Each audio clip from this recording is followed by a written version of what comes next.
Sacramento Kings. Luke Walton. Guys, is it Luke Walton's last year?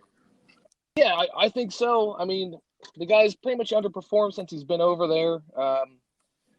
Time and place when he took over, like he'd been the coach for Golden State, and he'd coached them with like 25 straight wins, set a record over there. So there was a lot of like hype with this guy, and it's just not paying any dividends. That team's in total disarray, and not all of it's Walton's fault. Like they don't have the talent necessary to compete in the West, but.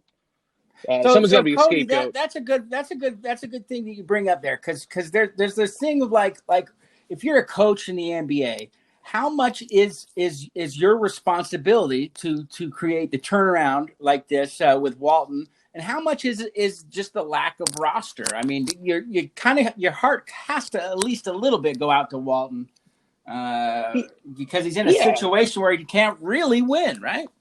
Yeah, so Walton's pinned back in a corner because of the lack of talent that they have on this team.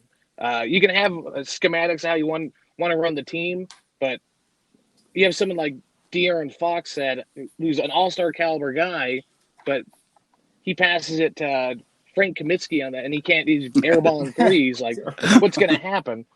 For sure. And you bring up Fox. Now he's got the super max, right? Is the super max is that a done deal, or are they yet to do that for Fox?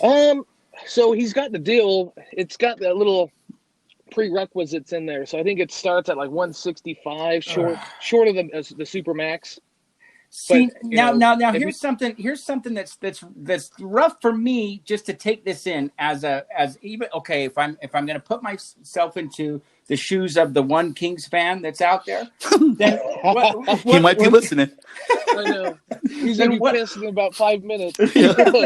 Well, what I think is now why are the Kings supermaxing anybody? Right? I mean, the supermax is not getting them anywhere near the bottom of the barrel here. I guess it's good. I guess you have to, but doesn't it just feel funny to supermax anybody on a Sacramento Kings team?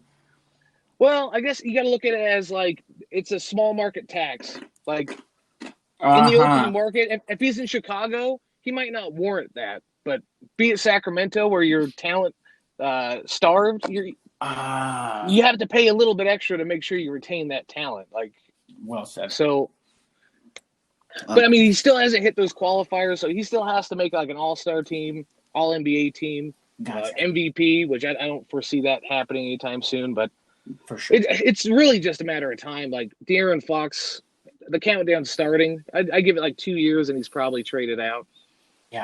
Yeah, and which is probably good for him. I mean, they're not going anywhere positive as an organization, are they? Yeah. Yep. Not really. I mean, I thought they had a really good draft.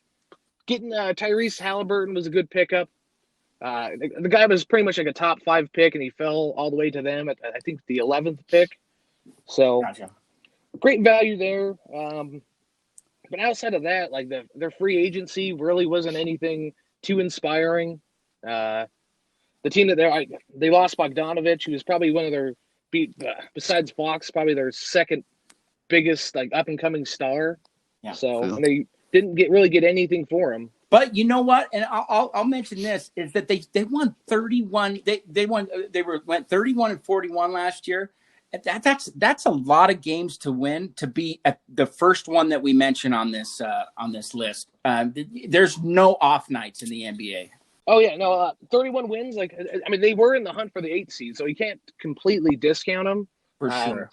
It just you have that feeling of a team that the wheels are going to fall off. Like if that team loses its confidence, it's going to go down. It's going to go downhill real fast. Where do you guys see them this year then? Bottom of the barrel? Bottom, right? Right. Cody, I got him at the bottom, right? I got him at the bottom because a lot of it too. It's power in a vacuum too. So like. A lot of the Western Conference teams got better. They added talent, and Sacramento didn't add talent. So at some point, it's a numbers game. And absolutely, how do you compete against like a team like Phoenix that greatly improved? Like, yeah.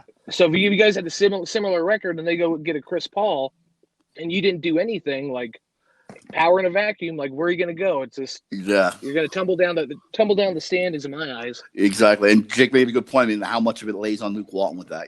I mean, those are decisions that are made in the front office. But mark my words, they will fire him before they've. I mean, that is their first move, is to fire them. It's always the coach that gets the axe before any other part of the, which sometimes is warranted, sometimes it's not. Mark my words, Walton will be fired this year.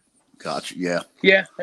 As far as like coaches, like the power rankings of like coaches on the hot seat, he's pretty much sitting in that top 2 spot.